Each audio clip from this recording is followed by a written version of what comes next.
Nobody can stop this flow. Hallelujah. Hallelujah. Hallelujah. హల్లెలూయా. ఈరోజు ప్రార్థన చేసుకోవడానికి హృదయాల్ని సిద్ధపరచుకుందాం. పూర్ణ హృదయంతో ఆయన్ని ప్రేమించడానికి దేవుడు మనకి మరి ఒక దినమును ఇచ్చారు. ఆమేన్, ఆమేన్. ప్రేతలు ఆయన్ని స్తుతించగలవా? లేదు. మరణమైన వారు ఆయన్ని స్తుతించగలరా? లేదు, లేదు. సజీవంగా ఉన్నవారు మాత్రమే ఆయనను స్తుతించగలరు. అటు అవకాశమే మరలా మనకి ఇచ్చారు కనుక ఈరోజు అనే ఒక రోజును మనం చూస్తున్నాం గనుక ఒక్కొక్క దినమును బట్టి ఆయన్ను మనం స్తుతించాలి. మొట్టమొదటిగా ఒక మాట చదువుకుందాం రండి. 88వ కీర్తన 88వ కీర్తన 10వ వచనం.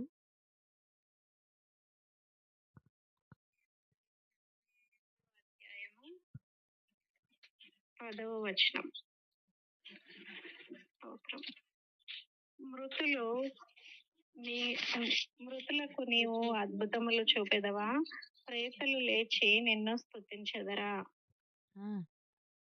మొదట ఏంటట? మృతులకు నీవు అద్భుతములు చూపెదవా. నేనంటాను, అద్భుతాలు చూడలేకపోతున్నారు అంటే వారు మృతులతో సమానమే. ఆయన చేస్తున్న అద్భుతం చూడలేకపోతున్నారంటే వాళ్ళెవరు? మృతులు. జీవించుచున్నా ఉన్న పేరుంది తప్ప నువ్వు మృతుడవే అంటారు కదా, ఆ స్థాయిలో ఉన్నవారే.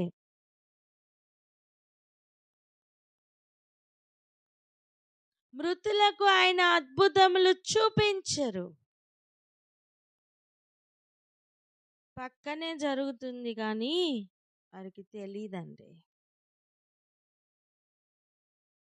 వారికి తెలీదు.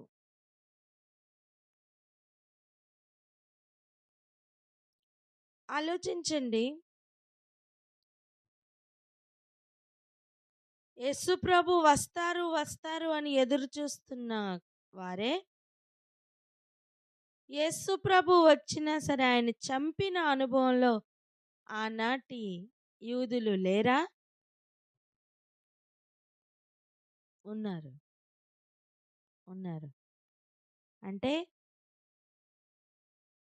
ఆలోచించండి ఇప్పుడు. అంటే ఏం జరుగుతుంది? మృతులకు ఆయన అద్భుతములను చూపించరు.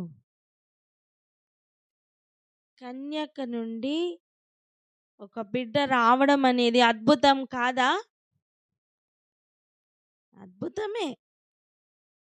వారి కండ్ల ఎదురుగుండానే జరుగుతున్నప్పటికీ కూడా వారికి తెలియలేదండి. ఆఖరికి మెస్సయ్యను మనమైతే చూడలే మన తరంలో, కానీ వారు చూశారు, వారు తాకారు, వారు విన్నారు, వారు అన్నీ చూశారు. అయినా ఆయనని నమ్మలేకపోయారు. అద్భుతకరుడు, ఆశ్చర్యకరుడు వారి కళ్ళ ఎదురుగుండానే కనపడినా వాళ్ళు ఆయనని పట్టించుకోలేకపోయారు, నమ్మలేకపోయారు. మృతులకు ఆయన అద్భుతములను చూపించారు.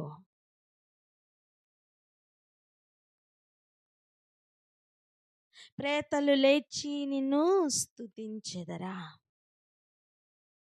అంటాను, స్తుతించలేని వారు కూడా ప్రేతలతోనే సమానమని. ఆయన స్తోత్రార్హుడు, అదే కదా చదివేము. కానీ ఆయనకి రావాల్సిన ఘనత ఆయనకి ఇవ్వలేని స్థితి, మృతతుల్యమైన స్థితి, ప్రేతల స్థితి. కనుక అట్టి స్థితిలో మనం ఎవ్వరూ ఉండద్దు. చెప్పండి, మనం ఎవ్వరు అలా ఉండొద్దని.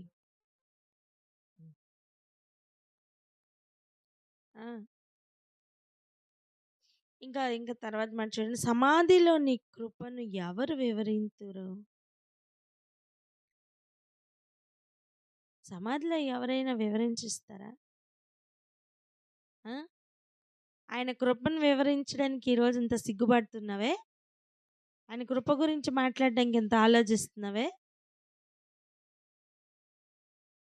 అసలు ఆయన ఎలా ఉంటుందంటే, ఆయన గనక నిర్ణయించి చూపించకపోతే, ఆయన గనక తను తాను ప్రత్యక్షపరచుకొనకపోతే ఎలా ఉంటుందో తెలుసా? ఆనాడు ఎలాగైతే మొదటి రాకడలో యేసుప్రభు వచ్చారు, భూమి మీద తను చేయవలసిన కార్యం చేశారు, వెళ్ళిపోయారు. కానీ ఆయన గ్రహించలేని స్థితి ఒకటి ఉంది చూసారా? అలాగే రెండో రాకడలో కూడా ఆయన రావాల్సిన పని ఆయన చేస్తారు, వెళ్ళిపోతారు.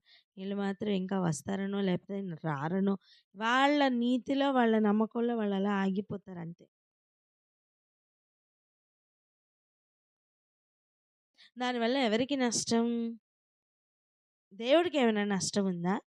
లేదండి. ఆయన పిలిస్తే వెలుగొస్తదండి. ఆయన నోటి మాటతో సమస్తం కలుగుతాయండి. ఆయన నోటి మాట వినని వారం ఎవరైనా ఉన్నామంటే మనమే.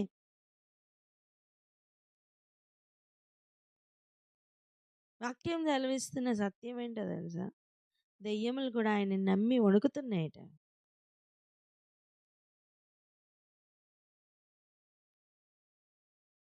ఆయన నమ్మడానికి ఎంత కష్టపడద్దు. నాశన కూపంలో నీ విశ్వాస్యతను ఎవరైనా చెప్పుకొందురా? లేదు. మరి ఆయన విశ్వాస్యతను ఎవరు చెప్పుకోగలరు? సజీవులే. హల్లెలూయా. రక్షణ పొందుకుంటున్న వారే. హల్లెలూయా.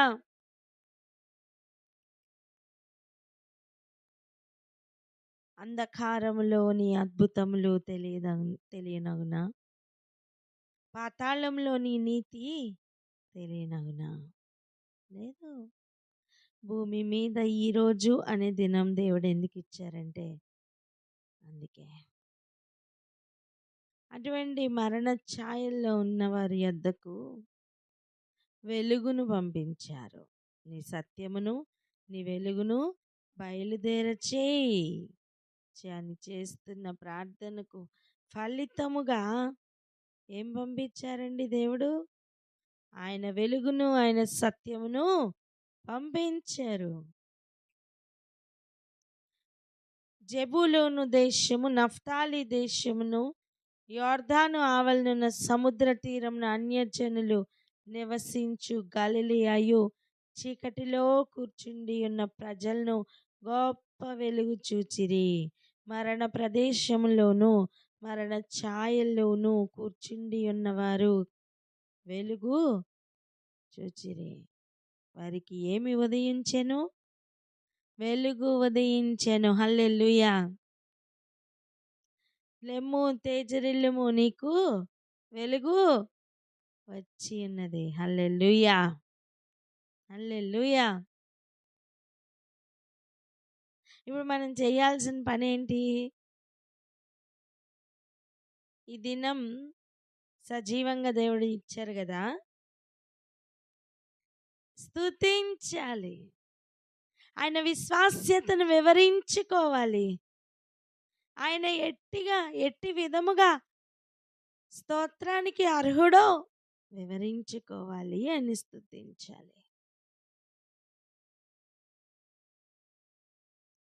ఆయన అవమానించిన కాలం చాలు. ఆయన సత్యమును అసత్యమునకు మార్చిన కాలం చాలు.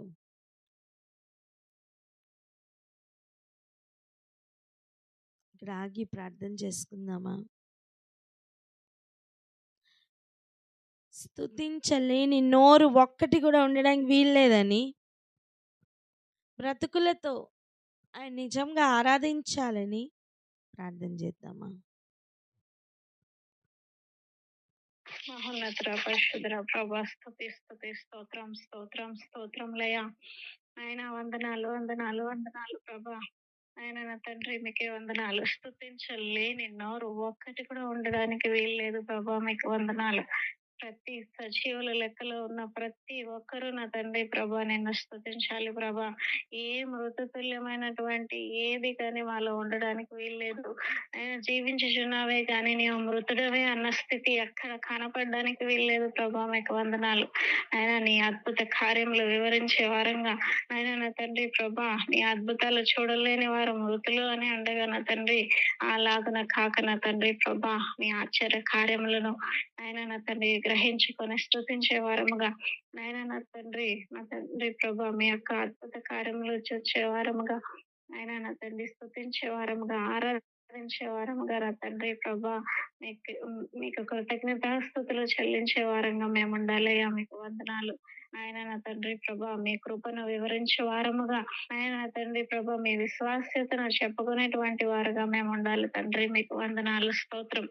ఆయన నా తండ్రి ప్రతి నిమిషము ప్రతి క్షణము నా తండ్రి ప్రభా మిమ్మల్ని స్తుతిస్తూ ఆరాధిస్తూ అడుగడుగులోను మీ నామమును మహిమపరిచేటువంటి వారుగా ఒక్కొక్క బిడ్డ తయారగుటకు ఆయన ఒక్కొక్కరిని ఆశీర్వదించమని మీ ఆశీర్వాదంకు పాత్రలుగా మేము ఎల్లప్పుడూ ఉండుటకు ఆయన మీరు నా తండ్రి ప్రభా మీ యొక్క స్తోత్రార్హ క్రియలకు నా తండ్రి ప్రభా బట్టి ఆయన మీరు స్తుతులకు స్తోత్రములకు అర్హుడవై ఉన్నారు కనుక ఎల్లప్పుడూ పరిశుద్ధుడు పరిశుద్ధుడు పరిశుద్ధుడు అని వేవేల దూతలతో మీరు స్తుతింపబడుతూ ఆరాధింపబడుతూ ఉంటుండగా ఆయన మేమును అలాగన ఆయన మిమ్మల్ని స్తుతించే వారముగా ఆరాధించే వారముగా మీ ప్రత్యక్షతలను ఆయన కొనియాడే వారముగా నా తండ్రి ప్రభా ఆయన మేము నమ్మే వారంగా నా తండ్రి ప్రభా సజీవుల లెక్కలో ఎల్లప్పుడూ ఉంటూ ఆయన నా తండ్రి ప్రభా ప్రతి మరణ ఛాయల్లోన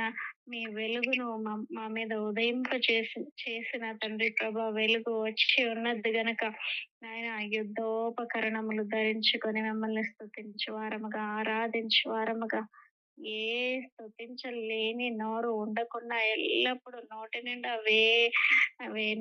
వేనోళ్లతో స్తుతించేటువంటి బిడ్డలుగా మమ్మల్ని ఆశీర్వదించమని యేసు నామములో ప్రార్థించి పొంది ఉన్నాము తండ్రి. ఆమేన్.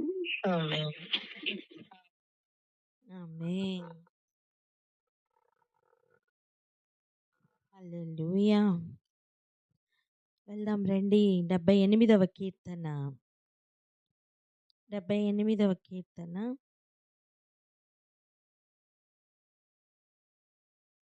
18, 19 వచనాలు.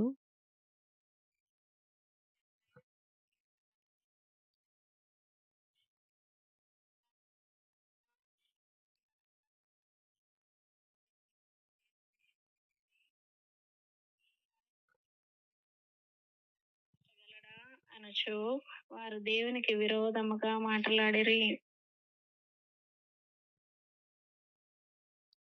వారు ఏం చేస్తున్నారు ఆలోచించండి. ఇప్పుడు తమ ఆశ కొలది ఆహారం అడిగిరి. వాళ్ళ ఆశ, హృదయం యొక్క ఆశను బట్టి వాళ్ళు అడుగుతున్నారు. దేవుని యొక్క చిత్త ప్రకారం అడగట్లేదు.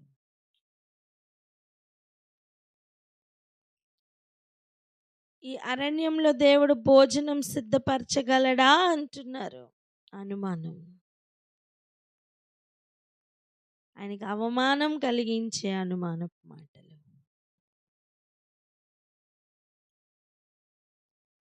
దేవునికి విరోధముగా మాట్లాడుతున్నారు.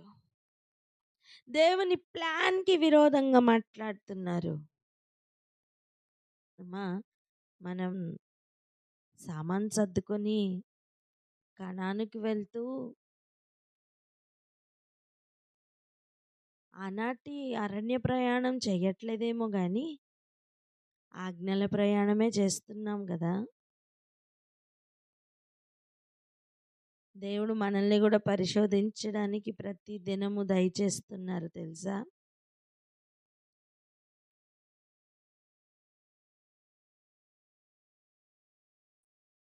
దేవుడు ప్రతి దినం మనకి కూడా దయచేస్తున్నారు.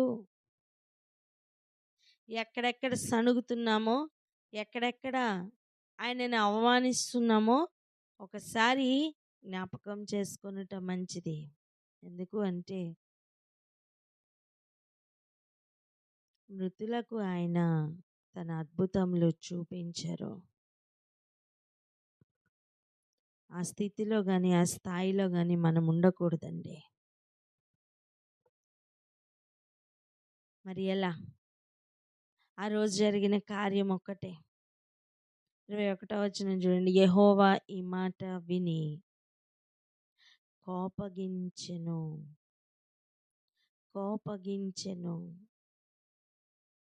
యాకోబు సంతతిని దహించి వేయుటకు అగ్ని రాజెను. ఇశ్రాయేలు సంతతిని హరించి వేయుటకు కోపము పుట్టెను. ఈ కోపము స్థాయి ఎంతో మనం గడిచిన వారం మనం విన్నాం. ఈరోజు ఇంకా ముందుకు వెళ్తున్నాం చూడండి.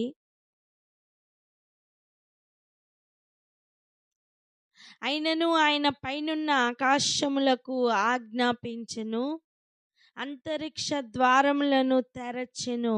ఆహారమునకై ఆయన వారి మీద మన్నాను కురిపించెను. ఏమి కురిపించెను? ఆయన మన్నా కురిపించడానికి అంతరిక్ష ద్వారములు తెరిచారట. హల్లెలూయా, హల్లెలూయా.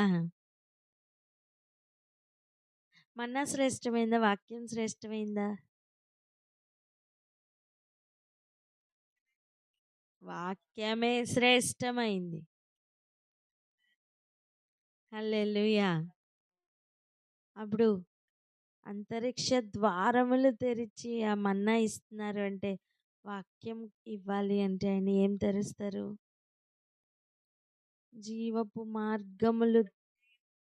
జీవమార్గము తెరిచి ఇస్తారు. హల్లెలూయా. ఇంకా చూడండి. ఆహారమునకై ఆయన వారి మీద మన్నాను కురిపించెను, ఆకాశ ధాన్యము వారికి అనుగ్రహించెను. కొత్త ద్రాక్షరసం, కొత్త ధాన్యం, కొత్త తైలం యొక్క అనుభవం, రుచి. హల్లెలూయా.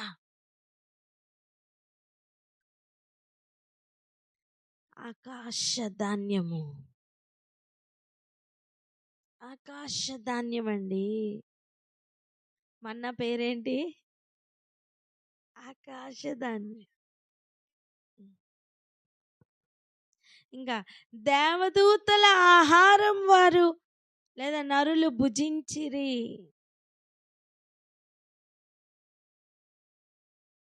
దేవదూతల ఆహారం తిన్నారట. భోజన పదార్థములను ఆయన వారికి సమృద్ధిగా పంపెను. ఎప్పుడు పంపెను? ప్రతి ఉదయమున పంపెను. ప్రతి ఉదయమున పాళ్యములో ఆ గింజల్లాంటి, కొత్తిమీర గింజల్లాగా కనిపిస్తున్న ఆ మన్నా అంతరిక్ష ద్వారములు తెరవబడగా వారి పాళ్యములో పడెను. అందరికీ పడిందా? భూమి మీద అందరికీ పడిందా? లేదు. ఆజ్ఞల ప్రయాణంలో ఉన్న వారికే పడింది. హల్లెలూయా. వారి మీద ఎంత కోపగించాలో అంత కోపం ఉన్నప్పటికీ కూడా కృపను ఆవరింపచేసి ఆయన అంత శ్రేష్టమైన మన్నాను పంపించారు.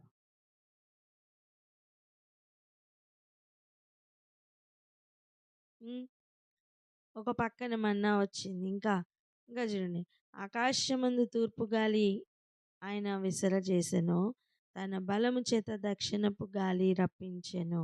ధూళి అంత విస్తారంగా మాంసమును, సముద్రపు ఇసుక రేణువులంత విస్తారంగా రెక్కలు గల పిట్టలను ఆయన వారి మీద కురిపించెను.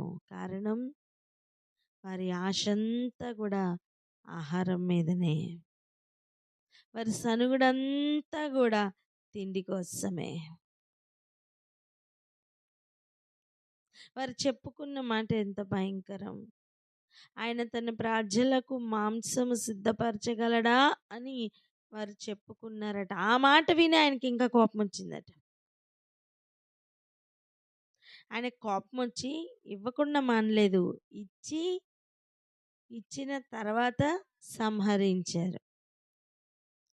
ఇచ్చిన తర్వాత సంహరించారు. నీ హృదయంలో ఉన్న ఇచ్చనంతా, నీ హృదయంలో ఉన్న ఆశని, ఆలోచన అంతా కూడా నువ్వు నెరవేర్చుకోవడానికి నీ చుట్టూ పరిస్థితులను దేవుడు అలౌ చేస్తారు. వ్యర్థమైన మాటలు, అనవసరమైన మాటలు, కృతజ్ఞత లేని మాటలు మాట్లాడుటకు నీ చుట్టూ పరిస్థితులు దేవుడు అలౌ చేస్తారు. మాట్లాడిన తర్వాత, అనిన తర్వాత, లేదా చేసిన తర్వాత, ఆ కార్యములు జరిగించిన తర్వాత, దుష్ట కార్యములు చేశారు అనే ఒక లిస్ట్లోనికి పంపి అప్పుడు పనిష్మెంట్ని దేవుడు పంపిస్తారు. జారుడు నెలలో పరిగెట్టిస్తారు. చెప్పండి. ఆ, ఆ. మామూలు నేల మీద పరిగెట్టడమే కాస్త కష్టం. నూనె పోసారనుకోండి, అప్పుడు పరిగెట్టడం ఎలా ఉంటుంది? నూనె ఉన్నప్పుడు చాలా జాగ్రత్తగా అడుగులు వేద్దాం అనుకున్నా సరే, వెనకాతల వారు తరుముతున్నారనుకోండి, ఆ పరిస్థితి ఎలా ఉంటుంది? అలా తప్పు చేయడానికి దేవుడు ఆపరు, జారుడు నేలలో పరుగులు పెట్టిస్తారండి. తరుము వారిని పంపించి పరుగులు పెట్టించి జారిపోయేటట్టు చేస్తారు. నా అడుగు జారలేదు అనే దానికి, నేను పడిపోయాను అనే దానికి ఎంత తేడా ఉంది తెలుసా? ఆయనకి కోపం పుట్టిస్తే ఆయన అటువంటి పనులే చేస్తారు. అది ఆయన న్యాయవంతుడు గనుక. వారు కడుపార తిని తనిసిరే. 29. వారు ఆశించిన దానిని ఆయన అనుగ్రహించెను. వారి ఆశ తీరక మునిపే ఆహారం ఇంకా వారి నోళ్ళల్లో ఉండగానే దేవుని కోపం వారి మీదకి దిగెను. వారిలో బలిసిన వారిని ఆయన సంహరించెను. ఇశ్రాయేలులో యవ్వనులను కూల్చెను. ఇంత జరిగినను వారు ఇంకను పాపము చేయుచు, అర్థం ఆజ్ఞను అతిక్రమిస్తూ.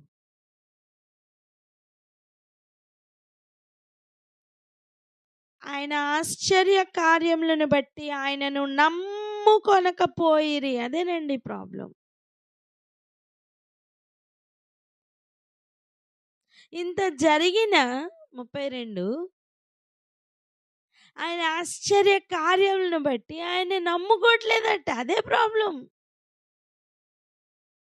ఆనాడైనా, ఈనాడైనా, ఏనాడైనా అదే ప్రాబ్లం. సూర్యునికి దేవుడు ఒక సమయం తన అగ్ని చేత, వేడిమి చేత మనుషులను కాల్చడానికి అధికారం ఇవ్వబోతున్నారు. ఆ సమయం కూడా మనుషులట ఆయనను గణపరచలేదు, ఆయనను దూషించిరి కానీ మారు మనస్సు పొందలేదట. అని గణపరచడం వేరే విషయం, పక్కకు పెట్టండి. అసలు మారు మనస్సే పొందలేని ఒక స్థితి అట. మనస్సు మార్చుకొని ఆయన తట్టు తిరగలేదట. అది ఎంత భయంకరమైన పరిస్థితి ఒకసారి ఆలోచించండి. సమయం ఉండగానే ఆయన తట్టు తిరుగుట మంచిది. సమయం ఉండగానే ఆయన అద్భుతములను చూసే కండ్లు కలిగి ఉండట మంచిది. ఆయన చేస్తున్న ఆశ్చర్య కార్యములను వివరించుట అనేది, వర్ణించుకుంటూ స్తుతించుట అనేది సజీవుల మధ్యలో మాత్రమే జరుగుతుంది. ఈరోజు ఈ మాటలు వింటున్న నువ్వు ఆయన స్తుతించగలుగుతున్నావా? అయితే నువ్వు సజీవుడివే.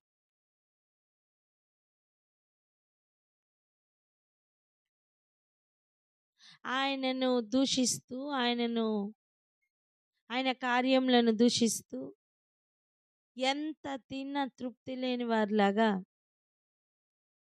ఎంతటి చక్కటి వాక్యం వింటున్న బ్రతుకులో మార్పు లేని ఒక జీవితం ఉంది చూసావా?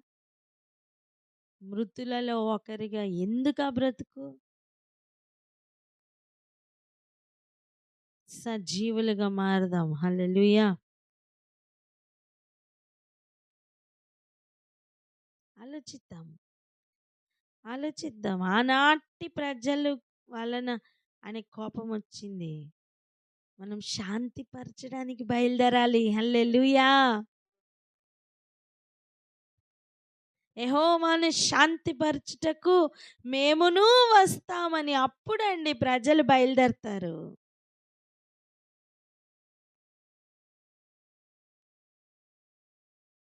ఈరోజు ఆయనకు కోపం పుట్టించే పనులు చేస్తున్నామా, శాంతిపరిచే పనులు చేస్తున్నామా అని ఒక్క ప్రశ్న వేసుకుంటూ ప్రార్థనలోనికి వెళ్దాం.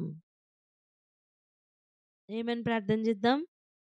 ఆయనకి కోపం పుట్టిస్తున్నామా, ఆయనకి శాంతి పరుస్తున్నామా? మన ప్రవర్తన విషయమై మనం ఒకసారి ఆలోచన చేసుకుందాం. ఇంకొక సజీవ దినం ఇస్తారో ఇవ్వరో తెలీదు.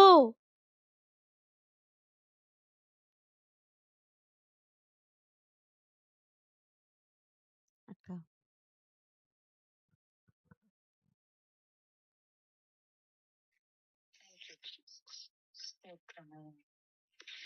ప్రార్థన చేసుకున్నాను. వారం అయితే మనము దేవుని స్తుతించే వారం.